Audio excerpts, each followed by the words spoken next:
They called me dead weight, so I gave them the mortgage bill and moved to Florida. I was folding towels in the kitchen when I heard them. Their voices were low, the kind of whisper meant to stay hidden. But I had lived long enough to know when I was the subject of a hushed conversation. You need to say something, Clara urged, her voice sharp with impatience. Your mother can't live with us forever. She's not helping. She just takes up space. She raised you, Michael mumbled weakly. That's not the point, Clara snapped. We've got bills, stress, and she just sits there all day. She's dead weight. Dead weight. The towel slipped from my hands onto the counter. I stepped into the doorway, my voice steady. I heard you. Clara flinched. Michael's eyes widened. Mom, that's not what she meant, he stammered. It is, I said quietly. You just didn't think I'd be listening. They said nothing. I turned back, finished folding the last towel, and placed it on the stack. My heart was beating steady, slow, but strong. I had survived much worse than words, but some words burrow deep and stay. That night at dinner, my hands trembled as I carried the soup bowl. Arthritis had been unkind lately, and just as I set it down, it slipped, broth spilling across the tablecloth and dripping onto Clara's lap. Seriously, she hissed. I'm sorry, I whispered, reaching for a napkin. Before I could touch it, she slapped my hand away. Then she slapped my face. It wasn't the sting that cut me, it was the silence that followed. Michael didn't yell. He didn't demand to know what she thought she was doing. He didn't defend me at all. He just stood there. He looked at me. And then he looked away. And in that moment I knew. He wouldn't protect me. Not even against her. Then came the sound of a door opening. Mum. Anne's voice. My daughter, my youngest, the one I hadn't seen in over a year. She stood at the threshold, suitcase still in hand, face stunned. She had just come from signing her divorce papers. I knew this because she had called me 3 days ago, crying so hard she couldn't breathe. She saw my red cheek, the spilled soup, the way I was holding myself together with nothing but shame. Then she saw Clara, and she didn't hesitate. The slap echoed. Clara staggered back, stunned. You touch my mother again, and I will break both your hands, Hans said through clenched teeth. Michael jumped up. What the hell on? You don't live here. You don't get to come. Michael jumped up. In here and act like some hero. And turned slowly. You let your wife hit Mom. And said nothing. You let her call Mom a burden. And just stood there like a coward. She's not helping us. Snapped. She just takes up space just like you, a divorced parasite who ran back to her mother the second life got hard. And recoiled like he'd hit her too. You're just like her, he spat. Both of you useless. That's when I stepped between them. Enough, I said. They both froze. I looked at Anne. You're not useless. Then I turned to Michael. And you're not my son anymore. His mouth opened. Nothing came out. I walked away, sat in my chair by the window. The one they all said I stared out of like a ghost. But I wasn't a ghost. I was very much alive. And I was done. There was a time I believed that giving would guarantee love, that the more you gave, the more you'd be cherished, that I believed that loyalty, when paid forward in silence, would one day echo back in warmth. I was wrong. I sold my house to help Michael buy his. It was a small brick home I had lived in since he was 9. The paint peeled on the porch. The plumbing was stubborn, but it was mine. Bought with every graveyard shift, every penny I saved by mending clothes and skipping vacations. That house saw me. Through widowhood, through Michael's college years, through the hardest winters of my life. When he and Clara were expecting their second child, they came to me with wide eyes and hopeful tones. There's this perfect house. Mom, Michael said. Good schools, a yard, room for everyone, but we're short on the down payment. I didn't even blink. How much do you need? They said a number. I wired it within a week. I didn't ask to be on the deed. I didn't want them to feel burdened. Just a home for the babies, I told myself. They'll know what this meant. They didn't. I moved into their guest room, a space between the laundry and the garage, no window, a mattress on the floor. But I told myself it was enough. I was close to the grandchildren. I could help. I could belong. And I did help more than they'll ever admit. I watched the kids every weekday. Pickups, drop-offs, fevers, nightmares, homework, bedtime, songs. I cooked dinner most nights, washed their clothes, repaired ripped backpacks. Never asked for a cent. Then, one month, I noticed an envelope on the counter marked final notice. The mortgage. Michael brushed it off. Clara. The mortgage. Had to leave her job early. Things are tight for now. So, I paid it quietly. I set up a monthly payment to cover half the mortgage. Never told them. I didn't want to embarrass him. He was my son. Month after month, I paid and they never asked where the money came from. Maybe they didn't care. Clara changed slowly. At first, it was small things rolling. Her eyes when I offered to make lunch, correcting me sharply when I told the kids old family stories. Mom, don't confuse them. She'd say, they're learning a different way now. Then came the bigger things. I think we need more space, she said one afternoon, glancing at the toys cluttering the living room. Maybe if the guest room were open we could turn it into a playroom. I said nothing, just nodded and gathered my knitting. Another day, I overheard her. On the phone. No, she doesn't pay rent, but she eats, uses water, electricity, it adds up. And once, while handing me a shopping list, she added, might be nice if you started picking up your own groceries. I mean, you do eat a lot of yogurt. Michael never said a word. When I looked to him for comfort, he looked away.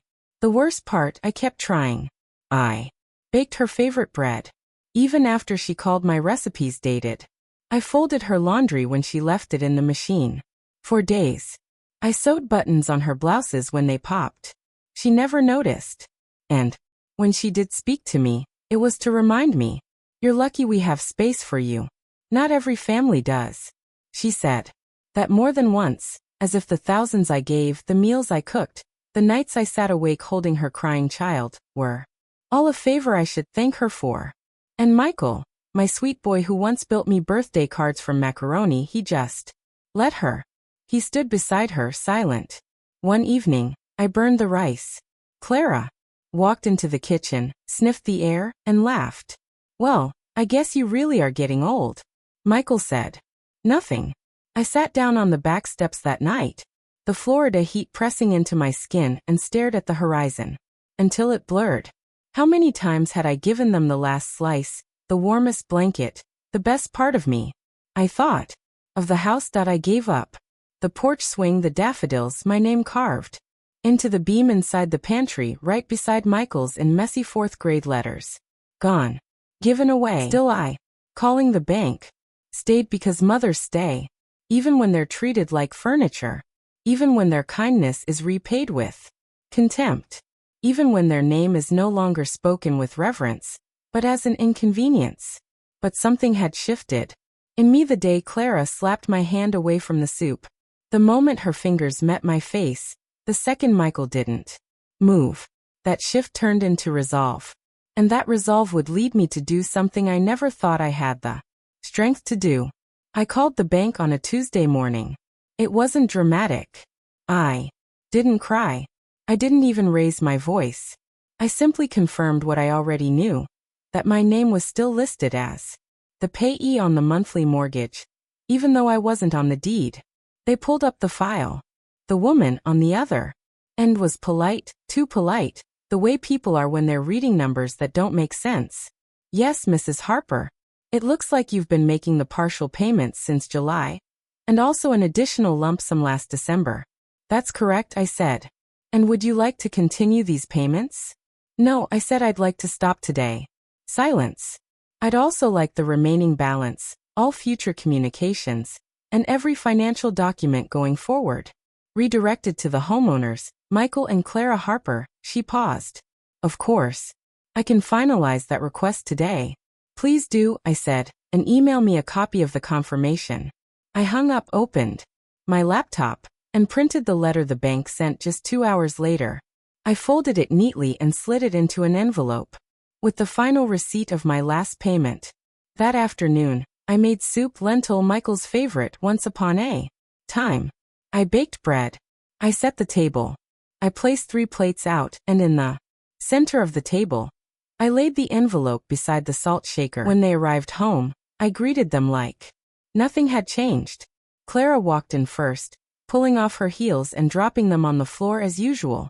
Michael followed, his phone still pressed to his ear. Dinner was quiet, the clink of cutlery, the ticking wall clock. When the plates were nearly empty, I reached for the envelope and placed it between them. "What's that?" Clara asked without looking. I wiped my hands on my napkin. "That," I said, "is the last mortgage payment. Is the last mortgage payment I will ever make," she blinked. "Excuse me." I turned to her. "I called the bank this morning, told them to send everything to the legal homeowners, you too. From now on, all responsibility is yours." Her mouth opened, but no sound came out. Michael finally looked up from his plate. "Mom, I heard you," I said. "Last week in the living room." I turned to Clara. "You said I was dead weight." Clara scoffed. "That's not." "Yes," I interrupted. "It is. And now I'm removing the weight." Michael's face turned red. His eyes dropped to the table. "I've paid this house for 3 years," I continued. "Half the mortgage, the down payment, groceries, repairs. I've cooked your meals, raised your children, stayed quiet when you rolled your eyes, and turned away when you turned cold." I reached down, lifted my small suitcase from beside my chair, and set it upright. "But now the givers are done giving." Clara stood up, her voice rising. "You can't just leave. What about the kids? You can't just drop this on us." "I can," I said. "And I am. Michael. Am not dead weight. Look like a boy again. Point one who done something wrong and didn't know how to undo it. Mom, please just let's talk." I turned to him. "My son, you let her slap me," I said low and calm. "You let her call me names. And when your sister stood up for me, you called her trash. You stood behind her every time, even when you knew she was wrong." His eyes filled with tears, but not a word came out. "I'll be gone in the morning," I said. "You'll get the keys back. You can convert the guest room. Do what you like." "Where will you go?" he whispered. I smiled. "Where I'm not dead weight." I wheeled my suitcase to the bottom of the stairs, climbed up slowly to gather the last of my things. A few sweaters, a photo album, and my late husband's watch. That night, I slept like a stone. In the morning, before the sun rose, I brewed coffee for myself one last time in their kitchen. I placed my house key on the counter. No note, no goodbyes. Just the click of the door behind me, and the long, quiet walk toward freedom. I didn't tell anyone I was leaving. I packed what I needed. A week's worth of clothes, my birth certificate, my pension papers, the recipe box with my mother's handwriting, and the photo of Michael and Ann as toddlers in the backyard, mouth sticky with watermelon. I left the house key on the kitchen counter next to a cooling cup of coffee. One last act of routine. No farewell note. At 5:40 a.m., I rolled my little suitcase down the street to the bus stop, the wheels clicking softly against the pavement. The morning air was thick with quiet. A neighbor watering his lawn waved. I waved back. He had no idea I was disappearing. The Greyhound bus was half full, the vinyl seats cracked with time, the air stale, but not unkind. I sat near the window and watched the city shrink behind me, the place where I had lived like a shadow in someone else's house. I didn't cry. There was nothing left to grieve. I rode through Georgia's sleepy hills into the warm breath of the South. Hours passed in silence. I ate saltines from my coat pocket. I wrote a few lines in my journal, then stared out at the endless fields. I thought about Aunt, the daughter I hadn't seen in over a year. She lived in Sarasota now. She lived in Sarasota. Time we spoke, she was whispering through tears. "I think I'm done. I just don't know how to leave him." I knew that voice. I had once used it myself. When I finally arrived, the air in Florida felt different, softer somehow, even in the heat. I stepped off the bus into sunlight and cycas, my suitcase bumping behind me like an old friend, and lived in a modest apartment complex just outside town. I walked the last 2 blocks. Her building was beige with chipped railings and a cracked sidewalk. I climbed the stairs to her unit, knocked twice and waited. When she opened the door, her breath caught. "Mom," she whispered. She looked thinner than I remembered. Her eyes were tired, her lips swollen beneath a faint smear of makeup. She had always been good at covering bruises. She wasn't wearing her wedding ring. Neither did she. We just looked at each other. Two women worn thin from being quiet too long. Then she stepped forward and wrapped her arms around me. No words, just arms. Just warmth. Just the kind of embrace you only give when something inside you breaks open. I held her for what felt like hours. We didn't need to explain. We knew. We had both survived houses where love had conditions, where silence was safer than truth, where the cost of staying was your own reflection. Inside, the apartment was small, one bedroom, second-hand furniture, the air conditioner rattling like it might give up at any moment, but it was clean, lived in, real. I was just making tea, and said, wiping her face. I nodded, sat down at her kitchen table, and let her pour me a cup. There were no questions like, "Why are you here?" or "What happened?" She just placed the cup in front of me, sat across from me, and reached for my hand. And we sat like that. No explanations, no justifications. Just two women who had finally come home to each other.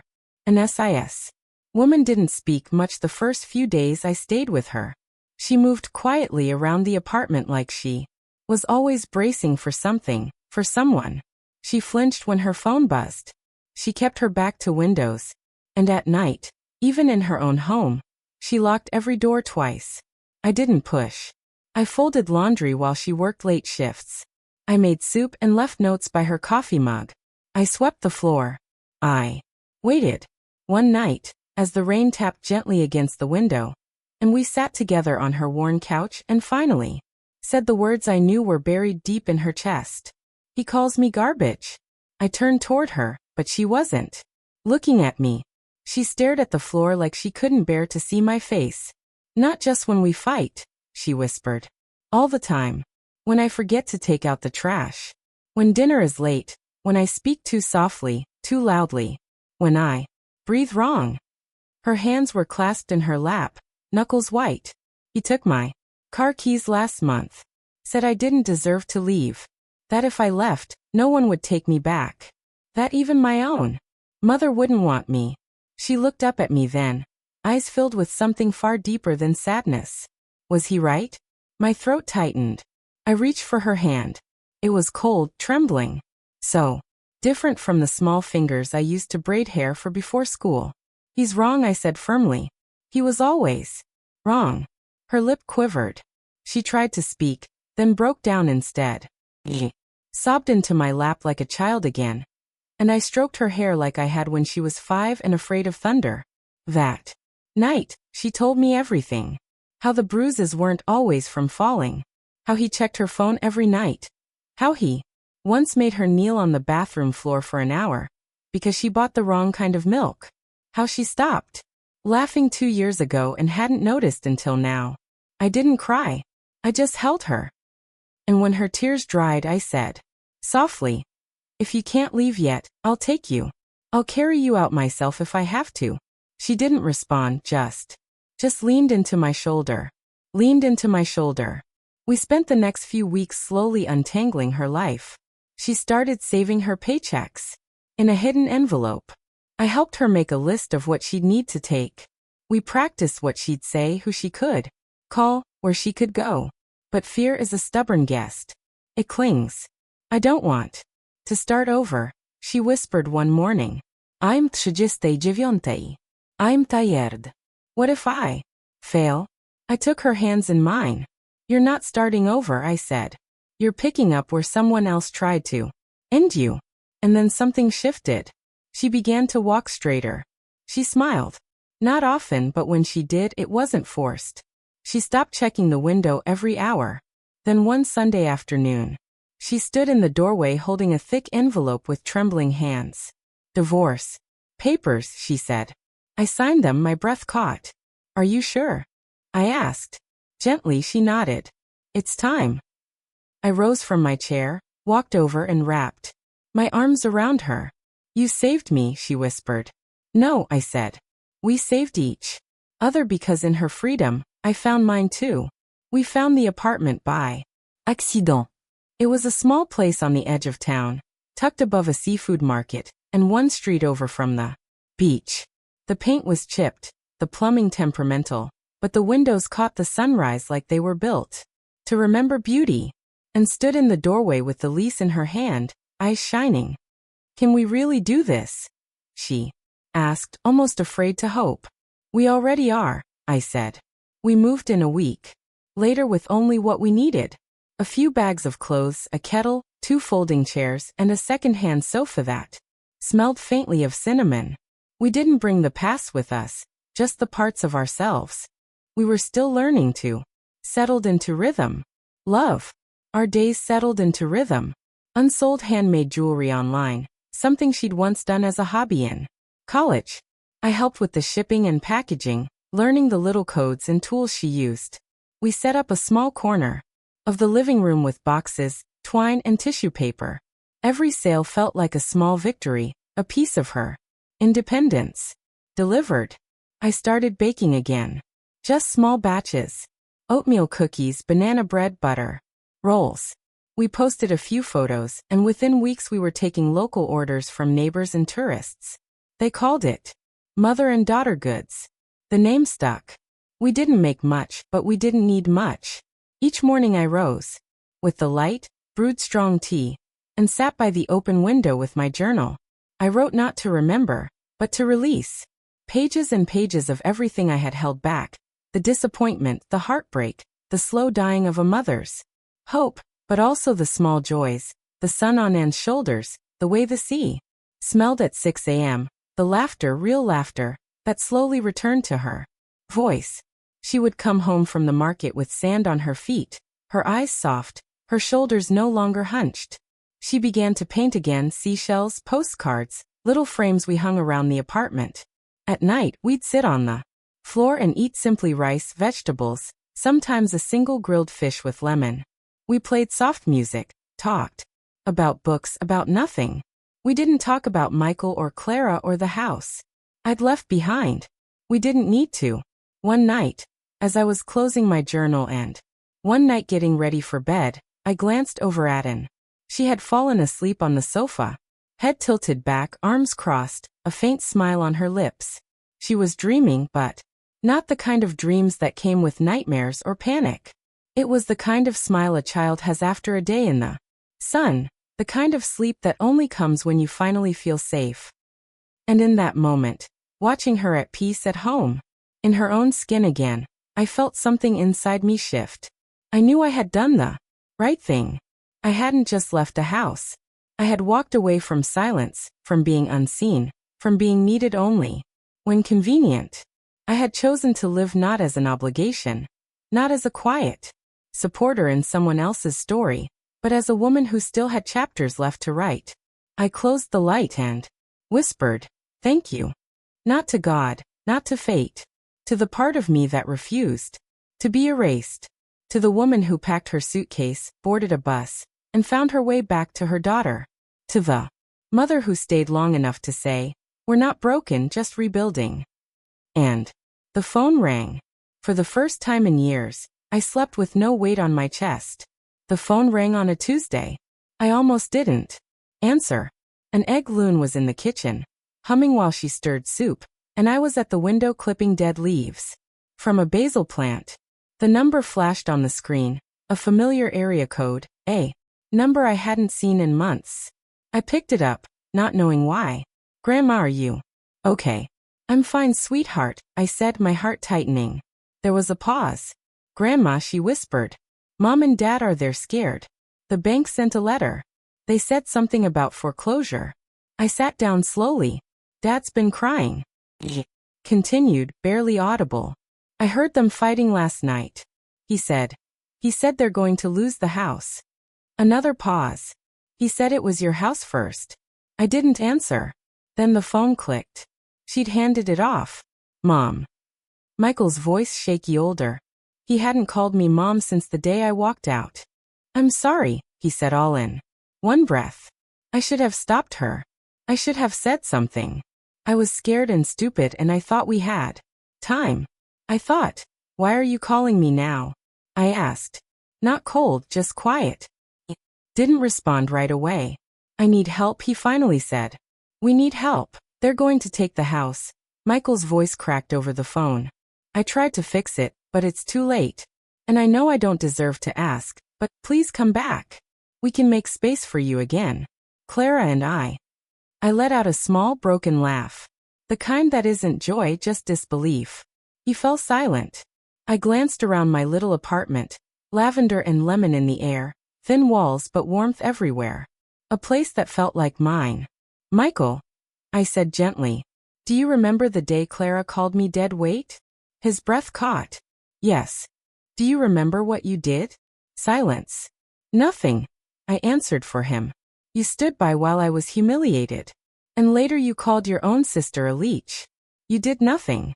And now months later, you remember I exist only because the bank does too. A choked sob slipped through the line. Mom, please. I closed my eyes. My voice was steady. I was a burden to you then. But I'm not anymore. I carried that house for years, Michael. Now I carry myself. He sniffled. What do I tell the kids? I smiled softly, though he couldn't see. Tell them their grandmother is doing just fine. And maybe one day, when they're older, they'll understand what you didn't. Then I hung up. No goodbye. No promises. Just peace. Now some mornings, and I walk barefoot along the beach. She carries her sandals though she never wears them. I bring my journal, though often I don't write a word. We just walk side by side, letting the tide nibble at our toes, letting the wind steal what's left of the past. The ocean moves with a rhythm that feels like forgiveness, not for others, but for ourselves. We don't talk much during those walks. We don't need to. Healing has its own language. And Alolo. She is finding hers too. She laughs. Now not too loud but real. She sings when she washes dishes. Her bruises have faded, though the memory of them still lives in her eyes. And me? I plant herbs. On the balcony. I send handwritten recipes to strangers who follow our baking page. I sleep without worry. I make tea in silence and enjoy every sip. Last week, a letter arrived. Real mail. The kind with a stamp and a little heart drawn next to my name. It was from Lily. She'd written it herself. Dear Grandma, it began. I hope you are happy. I miss you. I miss the smell of your cookies. I miss your hugs. I told Mommy and Daddy that. Mommy cried. Daddy went outside. I hope I see you again. Love, Lily. There was a drawing of us holding hands, two stick figures in front of what looked like my old house. She had drawn a big smile on my face. I held the letter for a long time. The edges were crumpled, her handwriting uneven, like she had tried very hard not to mess it up. The S in hugs was backward. Her G in grandma. I didn't cry at first. Too big for the line. But it was her voice, clear and small and piercing like only a child's can be. I didn't cry at first. I just breathed. I sat in the sunspot on the floor near the window and let the warmth settle into my knees while I read it again slowly, line by line. Then I folded it, pressed it gently against my heart, and put it on the windowsill. But later that night, when the apartment was quiet and Anne was asleep, curled in her blanket, breath soft and steady, I read it one more time, and I cried, not out of sorrow, but release. Tears came for everything I had kept inside for too long, for every time I had bit my tongue, for the look on Michael's face when he didn't defend me, for the silence I had mistaken as strength. I cried for Lily too, because children always carry the weight of what adults refuse to fix. But I didn't regret leaving. And that's the difference between grief and guilt. Grief says, I miss what I loved. Guilt says, I should have stayed. I had carried both for years. That night, I finally set one down.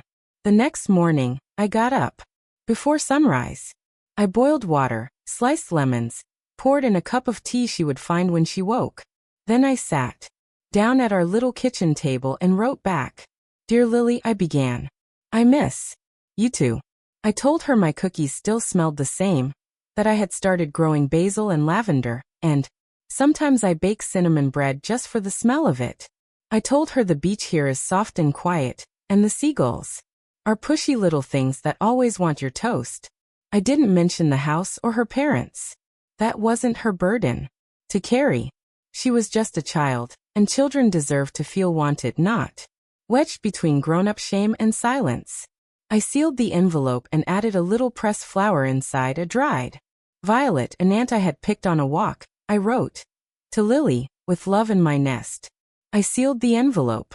Script, even though my hand shook a little. As I placed it in the mailbox, I thought of all the things I'd left behind and all the things I'd reclaimed.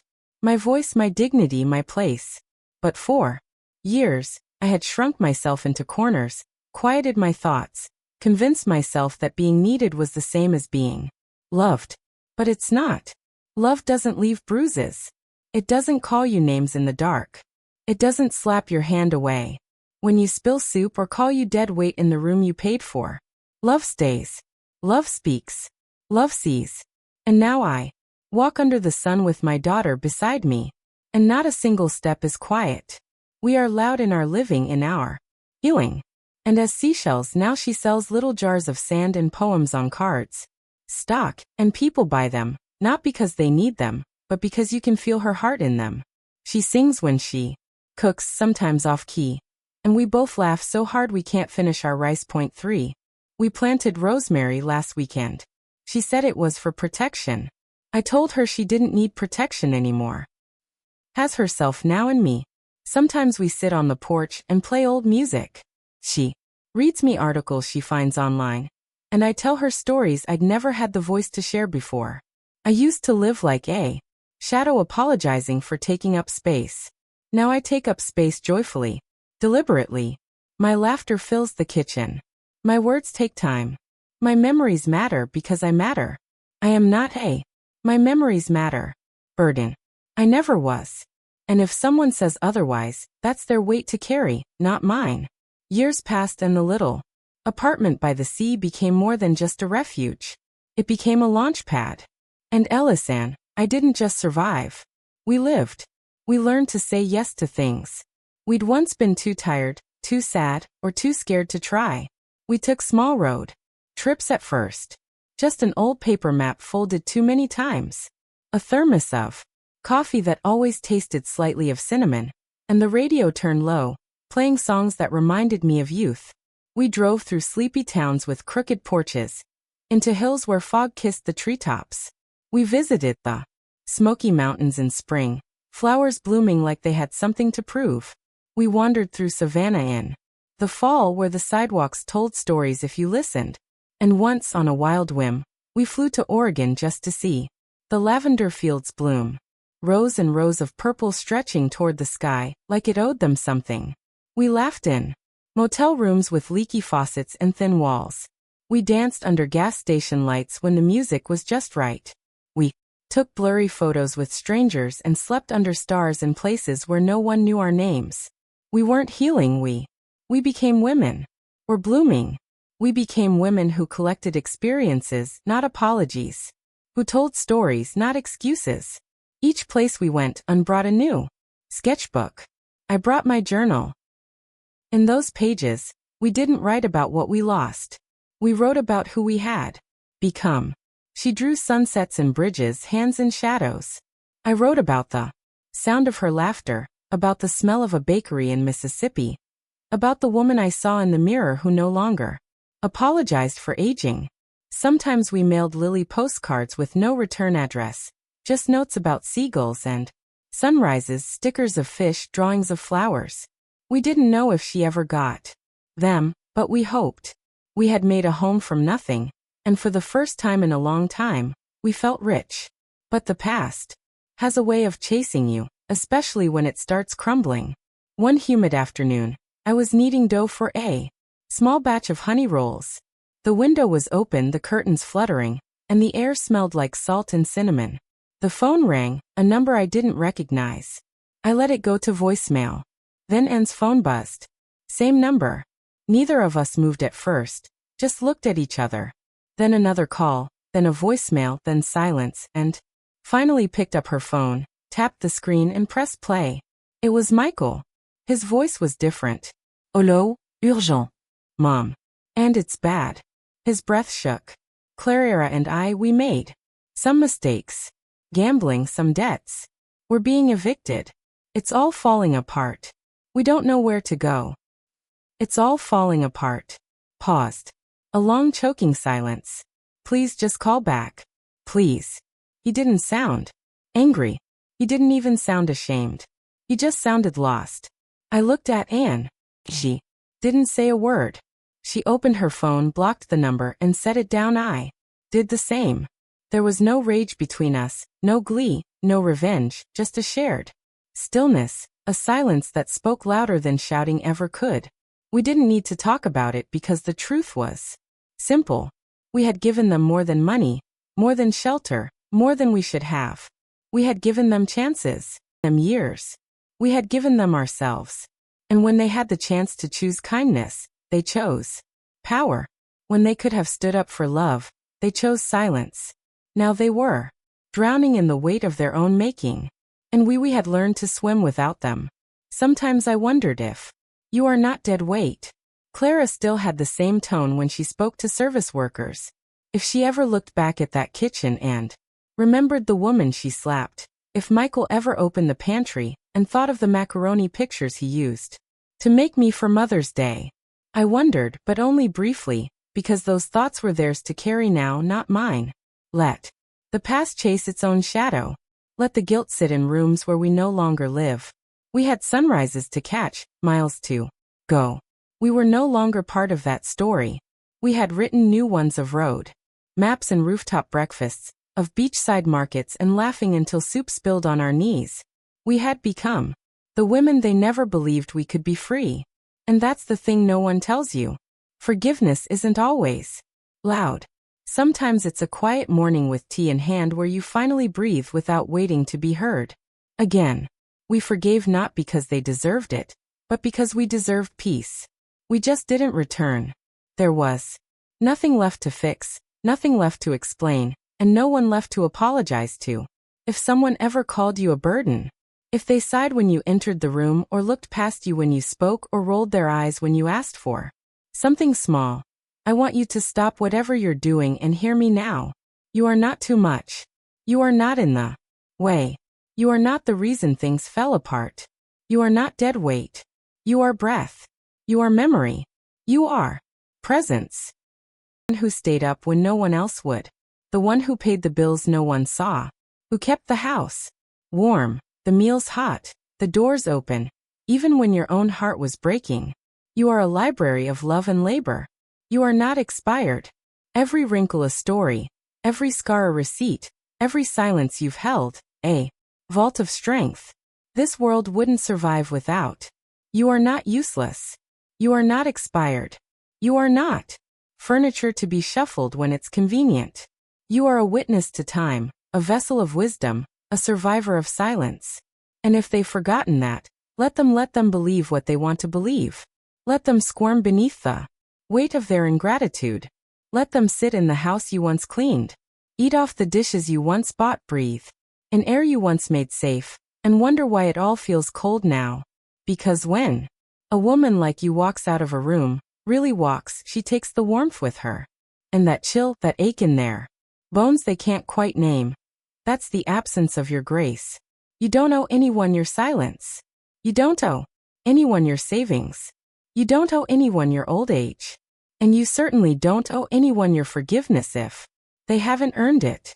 But if you do forgive, do it for yourself. So you can sleep with peace. So your hands no longer shake.